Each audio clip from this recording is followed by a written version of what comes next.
Bharatiya Janata party ने केंद्र के इशारे के ऊपर, स्वयं की पहल पे नहीं, केंद्र के इशारे के ऊपर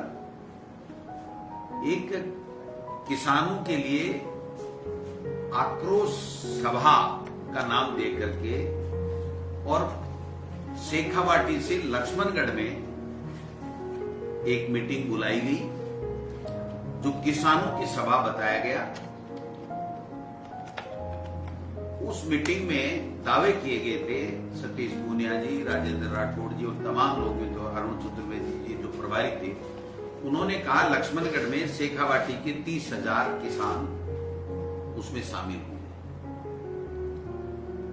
30,000 के दावे करने वाले लोग 3,000 भाजपा के कार्यकर्ता नहीं जुटा पाए। किसान तो उनमें से इक्के दुक्के की तो मैं कहता नहीं, बाकी किसान के नाम से उनकी मीटिंग में कोई नहीं आया। और 60-65% तो केवल और केवल जो व्यक्ति 3,000 के लगभग इकट्ठे हुए, इसमें 60-65% चूरू से राजेंद्र जी राठौड़ के द्वारा बसों की व्यवस्था करके, बैनर लगा करके बाकायदा लाए गए। तो पहले हम ये समझ रहे थे कि किसी भाजपा के प्रत्याशी की लॉन्चिंग लक्ष्मणगढ़ विधानसभा क्षेत्र के लिए कर रहे हैं, लेकिन आज उस मीटिंग के बाद में मुझे ये पूरा कहने का मेरा अधिकार है, क्योंकि जो वहां पर लोगों ने देखा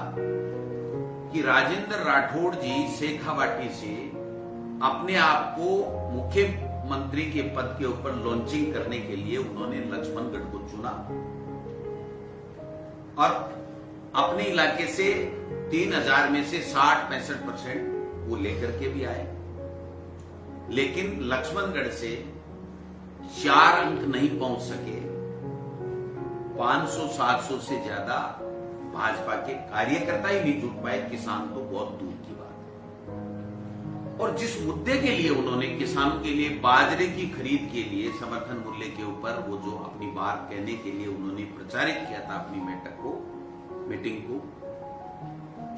12-13 वक्ता बोले, उसमें से केवल 2 ने 2-2 मिनट के लिए किसान की या कोई बाजरे की बात की। इसके अलावा अपनी टपली अपना राग। दिनेश जोशी जी जो मेरे सामने भाजपा के प्रत्याशी से, मुझे हंसी आ रही है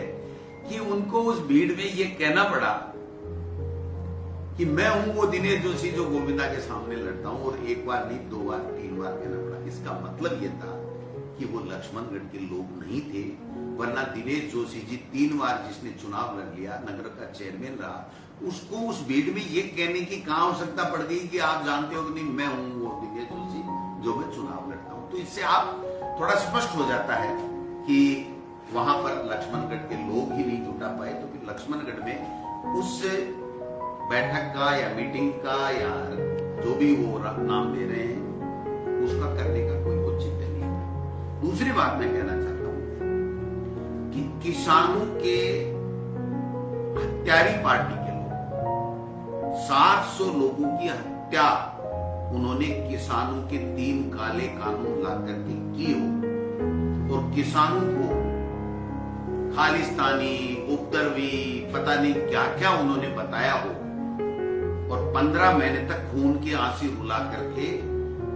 वो 3 काले कानून जो उद्योगपति मित्रों के लिए थे, किसानों के खिलाफ थे, उनको वापस लिया गया। उस पार्टी को किसानों की बात करने का नैतिक अधिकार नहीं है। किसानों के लिए यूपीए सरकार के समय मनमोहन सिंह जी ने 72,000 करोड़ रुपए का कर्जा माफ किया था, और हमारी सरकार ने 14,000 करोड़ रुपए किसानों को कर्जे के चुकाए, और एक भी किसान, मैं दावे के साथ कहता हूं, एक भी किसान जिसका लोकल कोऑपरेटिव का जो लोन था, वो चाहे किसी भी बात का था, उसको संपूर्ण को छूटता किया गया, और नेशनलाइज बैंक और केंद्रीय कोऑपरेटिव बैंक के कर्जे को एकमुश्त भरपाई के लिए राज्य सरकार की तरफ से मुख्यमंत्री जी ने देश के प्रधानमंत्री और सहकारिता मंत्री आपके अमित शाह जी को चिट्ठी लिखी गई, उसका आज तक जवाब नहीं दिया। और उल्टे लोकसभा और राज्यसभा में जवाब दिया गया केंद्रीय कृषि मंत्री की तरफ से कि हमें पूरे हिंदुस्तान में किसान का कर्जा माफ करने की कोई योजना हमारे पास में नहीं है। और देश के प्रधानमंत्री की तरफ से बार बार ये कहा जा रहा है कि किसानों के कर्जे माफ करना रेवड़ियां हैं, जो रेवड़ियां हम नहीं दे सकते, किसी को भी नहीं देनी चाहिए। तो ऐसे में मैं समझता हूं कि किसानों के विरोधी लोग, विरोधी पार्टी के लोग अपने चंद कार्यकर्ताओं को बुला करके किसानों की हिमायती बनने के जो ढोंग रच रहे हैं, उनकी मैं कड़े शब्दों में निंदा करता हूं।